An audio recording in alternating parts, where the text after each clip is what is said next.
COVID pandemic. The coronavirus. To the coronavirus outbreak. The coronavirus outbreak. The coronavirus outbreak.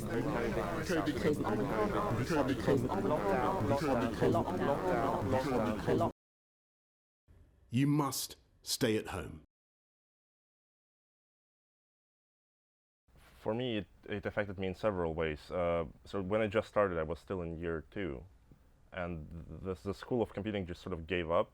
They just stopped all the studies, gave everyone a pass, and that's that. I don't know how it will affect my sort of postgraduate studies, having a bunch of passes in the transcript. I mean, it affected my studies pretty badly.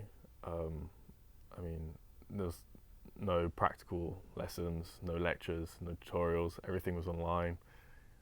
My second year was actually quite terrible, like academically, just because it's really boring just being online and reading words on the screen, and yeah, just didn't really like it.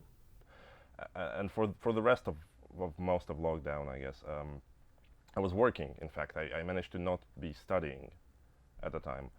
And it is quite depressing to just go to work, not really interact with anyone there because of restrictions, and go home and repeat that for a year. I was in a relationship at the time, in fact, and I don't think it helped. And I'm no longer in the relationship because we were living together for a year like this. Yeah. That must have been really hard. Was there like any specific way that you would cope during the time? I picked up a drinking problem, but that's solved now. In terms of other ways, it was just boring and difficult because I was living, as I said, with another person who was my partner, and we got very sick of each other, I feel like, through just being crammed together in this small space, a basement room, for a year, basically. Yeah, my family lives in London, so I rarely visited them during lockdown. But overall, like, it wasn't really the biggest issue with lockdown, not seeing the family, because I tend not to see them for quite a while anyway. Yeah. I was living in London at the sort of most of it, as I said, and my family lives in Latvia, in fact. And we didn't see each other for a year and something. They missed my birthday because obviously you couldn't fly much.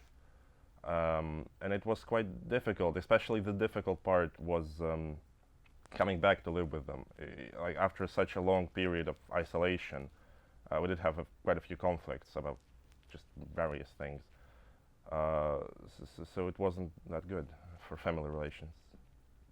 So I live in a house with 5 other course mates, and it's quite fun in lockdown because, I mean, we're just in the house all together all the time and just, like, you know, doing stupid stuff. It was quite fun.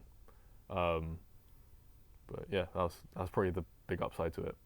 Well, obviously, I'm an international student. I maybe should have said that before. I'm from Latvia, in fact, and I connected with my friends from home the same way I usually do, which is through playing games online, namely Minecraft. As with my friends here, from whom I was isolated, I mostly didn't, actually, for a year. We sometimes chatted, but other than that, the interactions mostly stopped. How well did you think the government handled the situation? I might say, I guess many people wouldn't agree with it, but I think it was handled well. Obviously, it wasn't planned well, but the way it turned out, I think went well. The sort of lockdown break was good. I don't think there's anything better you can do except being prepared for pandemics, you know, in advance. I just think the whole way the UK government and probably lots of other governments have handled the situation with just like going into lockdown and coming out when the numbers get good and the numbers get bad and go back in. I just think it's not really a good way of doing things. I definitely agree with lockdowns, but I don't agree with like ending lockdowns and then going back into them like a month later. It seems a bit stupid.